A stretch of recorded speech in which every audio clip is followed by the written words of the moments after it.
just being free. You know, Dominic Cruz brought this up. We were doing commentary. He's like, some guys fight better with like a week's notice. Like, they just no pressure. Just show up. Yeah. Just show up, and they're good. You know, some people fight better when they're the underdog. Nobody's thinking they're gonna win. They're like, I'll show you, motherfuckers. Yeah. And you go out there and put on a show. I also think part of Amanda, that part of existing Amanda too, is that when she's the underdog, it's just less pressure on her. So again, there's another distraction away. So she's just like, all right, watch this. Yeah. I'm the underdog. Watch how I fuck y'all. But when y'all put pressure on me to be to win this fight easily, I think she can hold back a little bit. Well, she was this favorite against Raquel Pennington. She was a favorite against Raquel, and I think that was one of her best performances. Yeah, but Raquel hung in there a little bit, She did a little bit, but she never threatened. Raquel had a round or two in her. I don't think she did. She had a round. You think she won a round? She took Amanda down at one point and had a round. Maybe. I don't think so. But I mean, don't get it to it. I don't think she was. I don't ever think Amanda was in trouble or anything. But interesting. I think Amanda won every round. If I'm recalling it correctly, I'd have to go back and look at it. But I remember thinking it was like a slow, steady beat down. It was. It was pretty. Yeah. It was convincing. It was a pretty easy fight for her. But who the fuck what's left for her? Especially like there's like one legit featherweight size wise. It's Megan Anderson. But Megan got exposed a little bit by Holly. Yeah. Because Holly took her down and really dominated her in the clinch and got her kind of to the ground at will. And I'm sure she's tightened up a lot of that, but nah, she doesn't. She's too slow. You think so? Yeah. Like, a lot of people don't understand, like, speed is everything in this game, really. More so than size. That's why I was saying about, like, cutting weight. Speed is key in this game. And a lot of people get exposed when they're not fast enough, because, and I don't mean necessarily even just speed and physically, like it's heavyweight speed physically, but like speed and decision making, right? Speed, all that speed is key, and I don't think Megan Anderson is going to have enough speed to deal with Amanda. Well, you also have to think that Megan Anderson, when she fought Holly Holm, that was her UFC debut, right? And that octagon shot is legit as fuck. But we've all had it. Yeah, you see that. We've all had it. See that moment where the bright lights hit you for the first time, you're like, whoa. And then also, her first fight is against Holly fucking Holm. I know. Jesus Christ. Yeah. I mean, that's as experienced as you get. I mean, Holly what was she, like an 18-time world boxing champion? Yeah, or some ridiculous shit like that? She was like 27-2. She has a boxer. Yeah. Until Amanda knocked out Cyborg, she had the greatest highlight reel KO in a championship fight. Well, yeah, in a championship fight.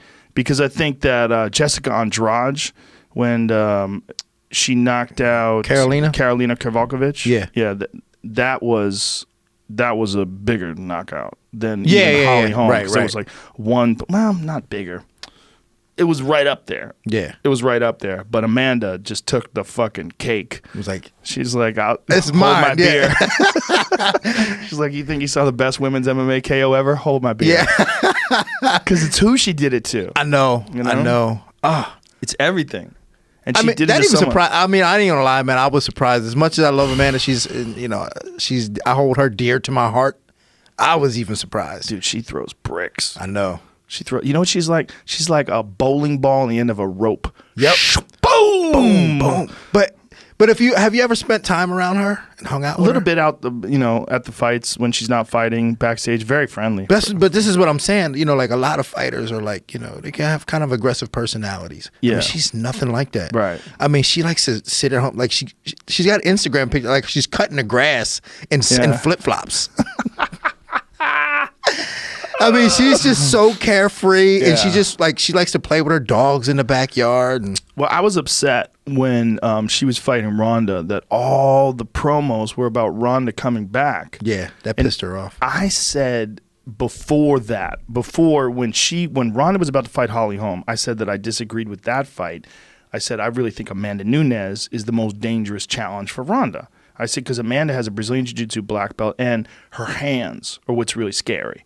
Like when Ronda has to close the distance to get a hold of you, when she gets you on the ground, she's armbarring you. I felt like Amanda sizes up with her. Like that's the most dangerous challenge, in my opinion. But then Holly knocked her out. And then when you saw Amanda knock out Ronda, I was like, well, how did you guys not see this coming? Like, this is not a good matchup. And you spent the entire promo talking about this one person who's not the champion, who's coming back after a devastating knockout. And then you didn't show anything about the one person who is the champion, who's the first openly gay women's champion in the history of the sport, right?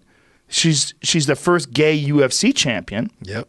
And she's a fucking destroyer. I mean, she's exciting as shit.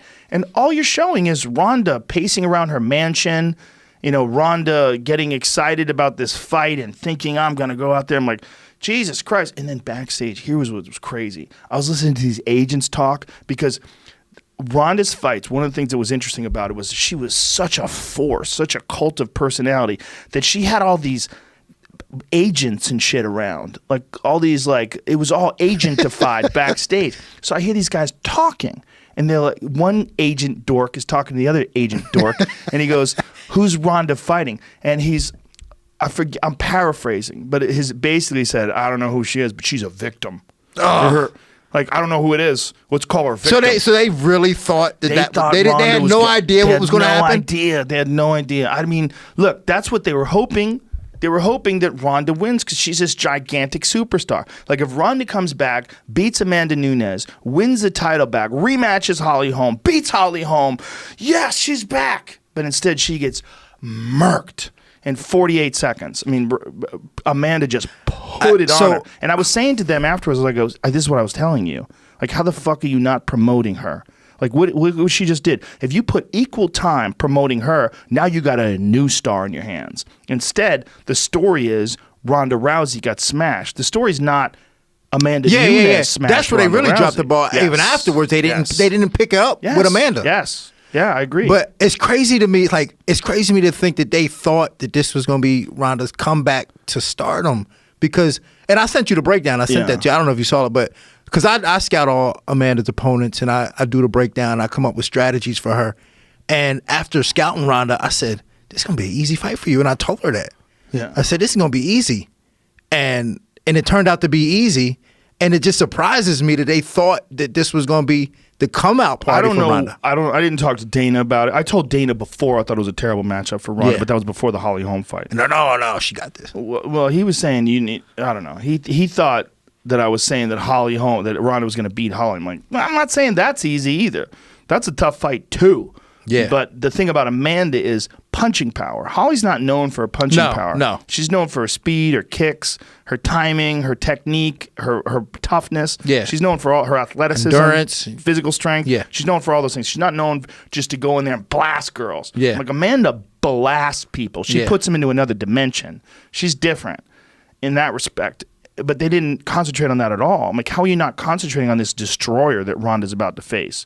But show the Miesha Tate fight, and people would just be like, Jesus. Yeah. Beats the fuck out of her and then strangles her. Like, you're like, God. I know. That's why it surprised me that they slept on Amanda. I'm like, how are y'all sleeping on her? Because it's Hollywood, man.